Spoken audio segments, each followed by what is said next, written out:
Hola, buenos días maestros, compañeros, estudiantes. Bueno, hoy vamos a hablar sobre un autor español del siglo XVI llamado Garcilaso de la Vega.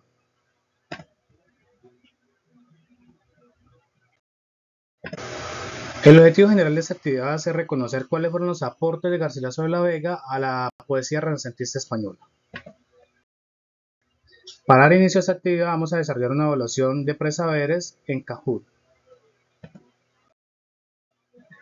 La primera actividad a desarrollar va a ser responder la pregunta ¿quién fue Garcilaso de la Vega? A partir de ese Gorar.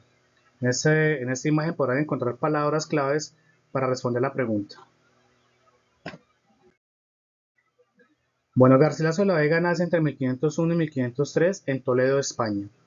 Fue hijo de padres que pertenecían a la corte española. Fue educado obviamente por grandes estudiosos, centrados sobre todo en el humanismo. Estuvo al servicio siempre de Carlos V como cotino, procurador, generalmente como político, en un cargo político o militar. Garcilaso de la Vega no centró toda su actividad o su vida en las letras. Realmente fue un político y militar principalmente que escribía en sus tiempos libres. Fue casado sin amor por mandato real con Elena de Zúñiga en 1525. Tuvo un matrimonio no voluntario, sino sin amor. Bueno, en 1526, cuando se casa Carlos V de Isabel de Portugal, él conoce a Isabel Freire, una portuguesa que vino junto con Isabel de Portugal y se enamora perdidamente de ella. Eso fue un amor no correspondido porque ella fue prometida a Antonio de Fonseca.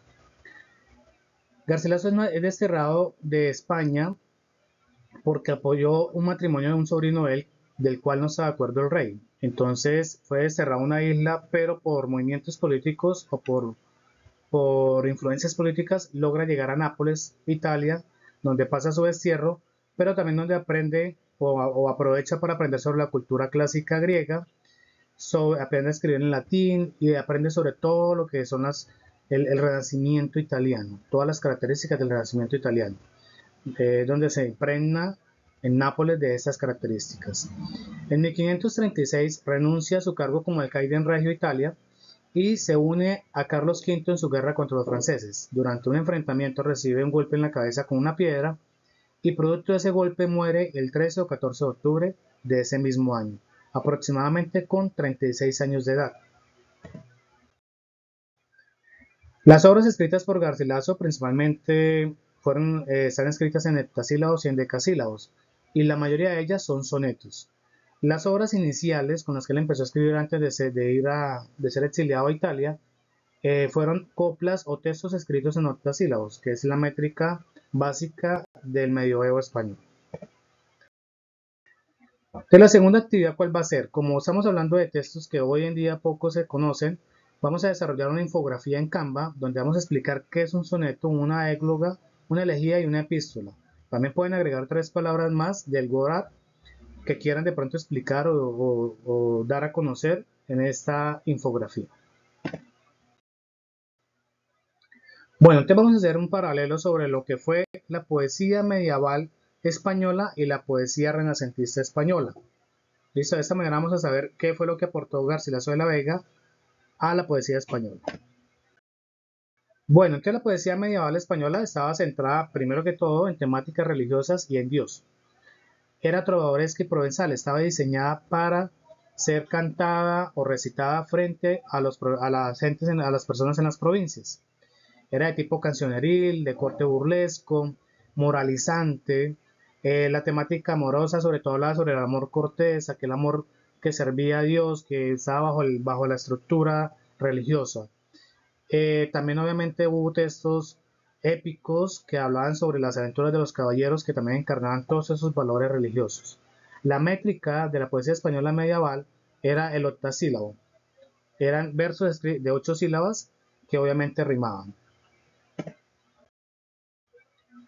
Bueno, ¿cómo nace la poesía renacentista española? Durante el matrimonio de Carlos V, que ya vimos en 1526, llegó invitado un poeta italiano llamado Andrea Navaghero.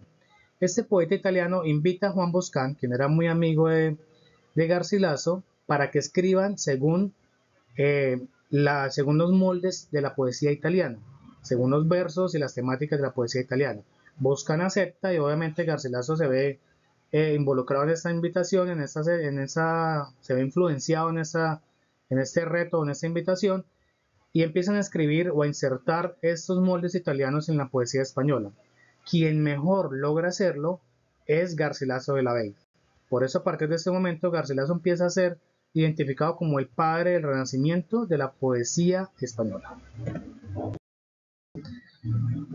¿Qué inserta Garcilaso a la poesía española? Pues primero ya no maneja temática religiosa, sino es una temática pagana y humanista, que gira alrededor de los clásicos griegos, de la mitología griega, también de la poesía amatoria alrededor del amor hacia el amante, hacia la mujer y hacia la naturaleza. La métrica cambia del octasílabo y empieza a tener una métrica de heptasílabo y endecasílabo. Y mete también algunas figuras literarias o estructuras literarias como el hiperbatón o el terceto encadenado, que ya vamos a ver a continuación. Entonces, en la métrica principalmente tiene que los versos están escritos en heptasílabos y endecasílabos. La mayoría de sus textos son sonetos. Interna o integra a la poesía española algo que llama, o la estructura que llama la lira. Vamos a ver ahorita un poco qué es la lira. Y el terceto encadenado, que viene como herencia de la Divina Comedia de Dante. Los escritos iniciales de Garcilaso de la Vega están escritos en octasílabos, porque obviamente no tenía toda esa influencia italiana. Entonces vamos a contar un poco sobre los versos para que tengamos la práctica. Entonces vamos a tener aquí esta estrofa que es de una epístola de Garcilaso, y podemos ver que está escrita en decasílabos libres. Son versos de 11 sílabas que no riman. ¿Listo? Ahora, ¿qué es la lira?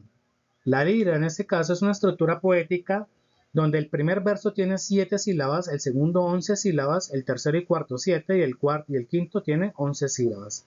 Y el terceto encadenado es una estructura poética donde la última sílaba del primer verso rima con la séptima sílaba del segundo verso, y la última sílaba de ese segundo verso rima con la séptima sílaba del siguiente verso, y así sucesivamente.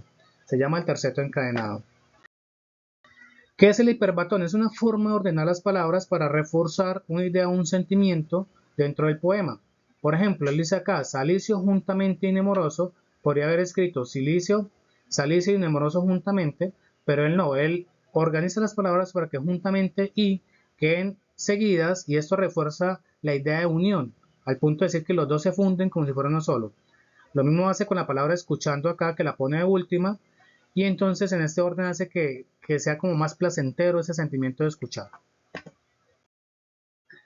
¿Qué temas inspiran a Garcilaso? El primer tema es el amor, habla sobre el amor marcado sobre todo por el desdén, ese rechazo de la amada, porque como decimos, él se enamoró, fue un amor prohibido. Obviamente, este amor por la amada tuvo una evolución porque ella muere, entonces ya empieza a elevarla a una categoría de mito, de diosa, de un amor perfecto, una belleza perfecta. En comunión con lo pagano y lo clásico, ¿sí? El amor pagano, el amor clásico, que hace uso de figuras literarias y de figuras míticas de los griegos. El amor por la naturaleza también. La amada, pues, es aquella musa que lo inspira con una dualidad de belleza y crueldad. Crueldad porque la ama, pero ella lo rechaza. Y también es un amor sufrido, donde él toma una figura de monje, donde acepta que no puede ser amado y pues simplemente debe amarla de esa manera. Y cuando ella muere, pues es un amor armonioso y una belleza perfecta que va más allá del cielo, más allá de la muerte. Bueno, la naturaleza, él también describe un amor por la naturaleza como un locus o menos, un lugar agradable.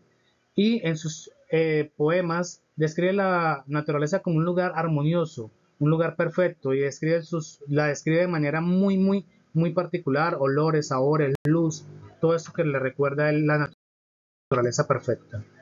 Hace uso de la mitología griega, es gran seguidor influenciado por Ovidio, el griego Ovidio, compara comportamientos humanos con los seres mitológicos griegos, transforma personas o seres en mitológicos, hace uso de estos seres mitológicos en su poesía para expresar actos humanos, cita seres mitológicos y evoca sentimientos y comportamientos griegos. En sus poemas también hace cita a su tierra natal cuando la extraña, recién fue exiliado, después ya se siente más a gusto en Italia, la sigue citando, pero ya no con ese sentimiento de ausencia. Y hace unos textos de elogios a sus compañeros poetas también. ¿Por qué es tan importante Garcilaso de la Vega por la poesía española? Pues sencillamente porque hace la transición del medioevo a la poesía renacentista, adapta con éxito la métrica y las temáticas renacentistas a la poesía española, y sus versos inspiran de aquí en adelante todo lo que es el Renacimiento y el siglo de oro español. También es muy importante porque durante su mismo siglo es reconocido como un clásico, ya lo citan y empiezan a estudiarlo tan solo 38 años después. Bueno, cualquier cosa, estoy atento.